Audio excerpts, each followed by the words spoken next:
Would you believe that Wichita is spending nearly $200 million to bring surfing, go-karts, and even an indoor skydiving facility to the northeast part of town? Right off K96 and Greenwich, the city's planning a massive 60-acre sports and entertainment district called Ignite at K96. It'll include everything from a surf lagoon and an indoor skydiving facility to go-karts, a resort hotel, and a full NCAA-grade tennis complex for Wichita State. And the big promise for this project is that it's actually going to pay for itself, but the way it's going to be paid for is a little bit controversial, and we'll talk about that later in the video. And so in this video, we're going to talk about, is this a smart long-term play for Wichita families, or is it just a big flashy gamble that could fall flat on its face? So let's break it all down with what's coming, how it's being funded, and what it could mean for the future of Northeast Wichita and beyond. Okay, let's start with the grand vision. So what exactly is Ignite at K96? It's not just a sports complex, it's actually an all-in-one family-focused destination, and it's planned for 60 acres at K96 in Greenwich, which is one of the fastest growing areas in the whole Wichita metro. And at the center of it all is a brand new NCAA-grade tennis facility that'll become home to Wichita State's men's and women's tennis teams, and it'll be built to host major college tournaments and includes 12 outdoor courts, 6 indoor courts, and room for 1,500 fans. But that's just the start in this project. You'll also see a resort-style hotel, a wave pool for indoor surfing, go-karts, a synthetic ice rink, indoor skydiving, mini golf, interactive baseball. Basically the kind of fun that you'd expect to find in a bigger city like Kansas City or Dallas, but instead of a 3 to 5 hour drive, it'll be just down the road from Bel Air and Andover. And the goal is to create a place where families can check into a hotel, watch a tournament, and then spend the whole weekend having fun without having to leave that district. And this project is actually part of a bigger vision to turn Wichita into more of a regional destination. And the goal is to pull in more visitors from all over Kansas, Oklahoma, Missouri, and beyond. And if you've ever driven your kid to a weekend tournament in another city, you know how much those events bring into the local economy. And so this project aims to keep that money right here in Wichita. Okay, this is all cool, but how exactly is Wichita planning to pay for all of this? It's not going to be with property taxes, and it's not going to be a city loan. Instead, it's going to be using something called a STAR bond, which stands for a sales tax and revenue bond. And here's how it works in plain English. So let's say you build a huge new lemonade stand, but not just any lemonade stand. This one's going to have go-karts and indoor surfing and a hotel next door. And instead of using the tax money from the whole city to build that lemonade stand, you get a special kind of loan. And you promise to pay back that loan only with the money that people spend at your lemonade stand. And so if they buy something at the grocery store across town, it does not go towards the project, only stuff they spend at the lemonade stand.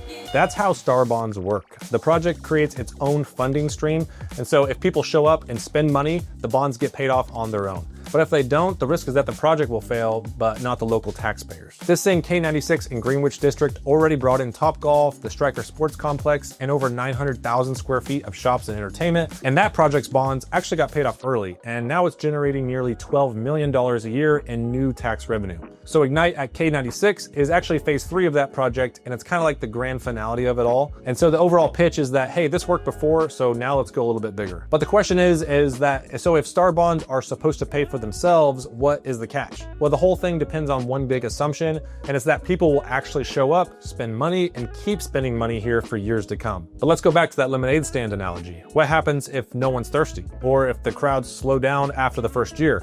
Or if the sales tax money doesn't roll in, the bonds still need to be paid. And while Wichita's deal is structured to avoid hitting the general budget, there's always risk when you're betting on future visitors. Another concern is what's called economic cannibalization. And that's just a really fancy way of saying that what if this project doesn't bring in new spending, but just pulls people away from the other local businesses that they would spend money at? Like for example, if a family from West Wichita takes their Saturday fun budget to Ignite on the east side, instead of going to the trampoline park or doing go-karts on that side of town, it's not actually creating new money, it's just shifting it and stealing it from the other side of town. So critics say that STAR bonds only work if they actually grow the entire pie and not just move around the parts. Another concern is the timeline. So big projects like this often face some delays, and some elements may not open all at once, and the costs typically tend to rise as time goes on. So if the surf park or the skydiving center takes longer to launch, it might affect how quickly those bonds get paid off. And so the bottom line is just that this is a really big bet, and while Wichita has seen this STAR bond model succeed before,